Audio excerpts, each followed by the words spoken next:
Hello, my name is Gina Csanyi, and I'm the current executive director at the Toronto Roma Community Centre. The centre has been in operation since 1997. We've just built enough capacity to open our own independent office October 2011. We work very hard as a virtually 100% volunteer-based organization in helping to provide services to the Roma community. We are the only existing Roma organization in Canada, and it's the one place that Roma people can come and feel extremely welcomed. Can you tell us a little bit about where everybody's from? Everybody is from everywhere. We at the Roma Community Centre, we have a very diverse board of directors that often mirror what our diverse community looks like. So we have people that are from Macedonia, from Serbia, from Romania, from Bulgaria, from Canada. All of us have Roma backgrounds.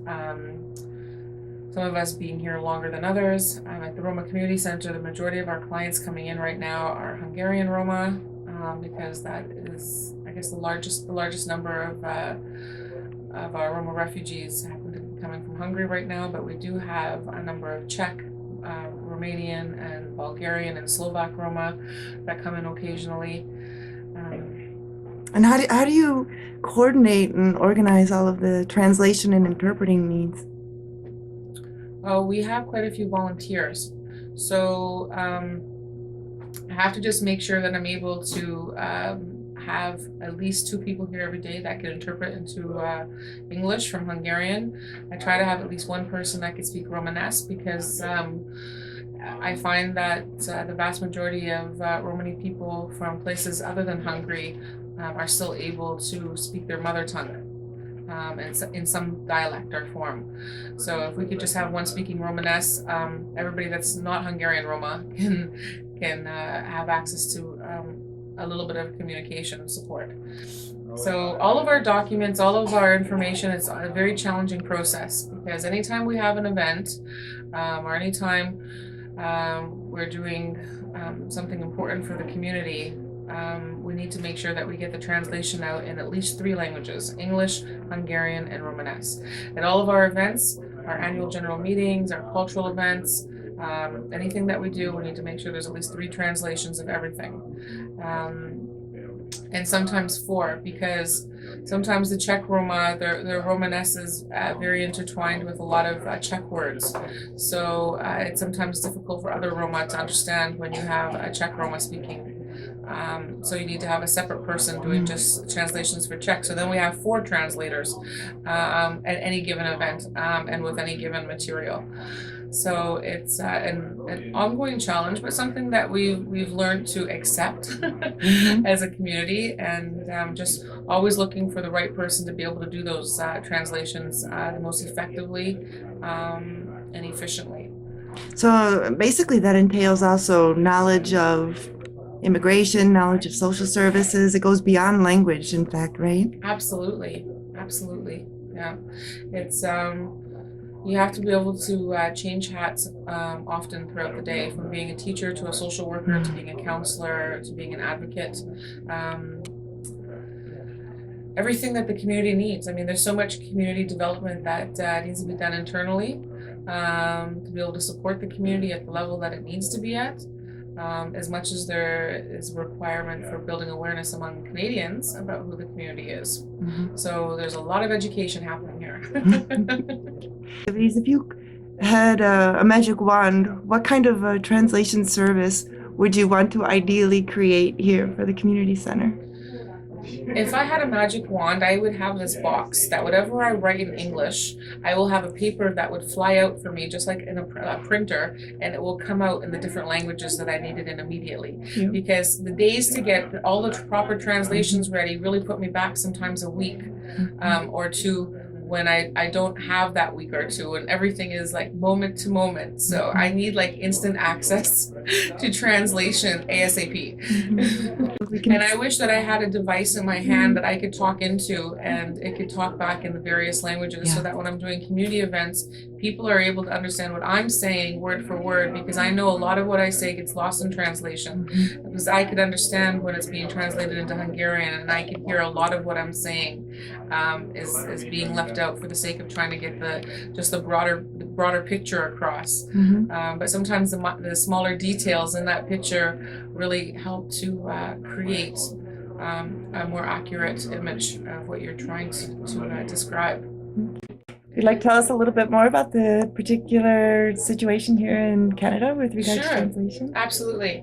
I think that it's really, really important to note that translation is the gateway often to sharing your story accurately with people in positions of power. So when we have Roma refugee claimants telling their personal information form, which is their PIF document, their refugee narrative, their entire case is based upon these pages. It's so important that these stories be told accurately and with the empathy that it requires in order to portray the story in the light that it's actually coming from. And one of our biggest challenges is having interpretation that accurately reflects the story and also has that empathy that's needed in retelling the painful stories that people have coming from Hungary, the Czech Republic, Slovakia. It's so important that the translation is reflecting their journey and their painful journey and why they've come to Canada. And what I find 99% of the time that translators need to be certified by very large translation agencies that provide this service to the Immigration Refugee Board, to the Toronto District School Board, to Children's Aid Societies, to social services. They all are mandated to utilize the services of accredited translators from these large organizations. Are you given a recommended list of agencies to work with?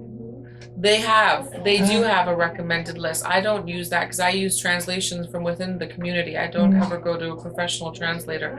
I believe the Roma need to be empowered in having their own voice. So I find people that could speak English well enough to help me with translation. But in the case of refugee claimants, they don't have that option at the Immigration Refugee Board. And what happens a lot is even in lawyers that are hiring assistants that are able to speak one of these first languages that Roma are coming to Canada with, the interpreters often are from the same place. The interpreters that have been able to receive their certification are from the same place of origin and have often imported the hate that exists in these countries. And when they're retelling these stories, they often have no empathy whatsoever in the story and leave out very important details. Because the truth being said, a lot of them empathize more with the ethnic majority in the country that they have left than with the minority Roma who have come here seeking asylum. So there's a sort of what you could call sabotage happening to Roma refugee claims narratives because the story is not being accurately translated the way it needs to be in order for Immigration Refugee Board Tribunal to understand why people are coming to seek refugee status here in Canada. We've even had an instance where some of the interpreters have said that they refuse to put down their country of origin, and that the far-right extremist groups that have targeted the Roma with hate are actually their heroes for standing up for ethnic Hungarians. So thank goodness when people are being honest enough to tell us how they feel, but the vast majority don't. The way they let us know how they feel, though, is how they translate the stories, which often we can't tell because many lawyers have not even provided their clients with their personal information form prior to going into their hearings. So when people are talking about a large number of withdrawals of Roma refugee claims, a lot of this has to do with them not having the proper documents submitted, them not being provided with the proper documents, them not being provided with interpretation services, and often being provided with substandard or unempathetic translation services. So it's a huge need to have accurate translation. Yeah, translation interpretation. How is what languages are most of the languages that you need for translation and interpreting are, of course, Hungarian, and what other ones? Czech and Slovak. Czech and Slovak, and Romanian. Romanian also. Mm-hmm. Those are the main ones right now. Mm-hmm. Yeah. So we need people that, you know, they can understand the background of the Roma and have some kind of empathy. And not have that same prejudicial stereotypes and hatred towards the community as many of the ethnic majority in these countries hold and bring to Canada with them. So that's important. And let me tell you about the Roma Community Center. Yeah. It is unique. It's individuals. The only place in the entire world like this. It's the only place in the entire world where the Roma community can come from all different regions in Europe and meet in one single place and learn how to interact and identify with each other and be able to see similarities. And you were in Czech Republic and you were in Hungary and you see that you've been treated the same. You know, it's amazing. I meet some of the children that come, and some of them have come from refugee camps in Kosovo. And they never had even known that there were Roma and other surrounding countries around them. So the Roma Community Center is a unique organization, the only one in the world that are bringing Roma together from all different corners of Europe and helping to build a unified community with a strong base of support here. Mm-hmm. Beautiful. Thank you, Gina. You're welcome.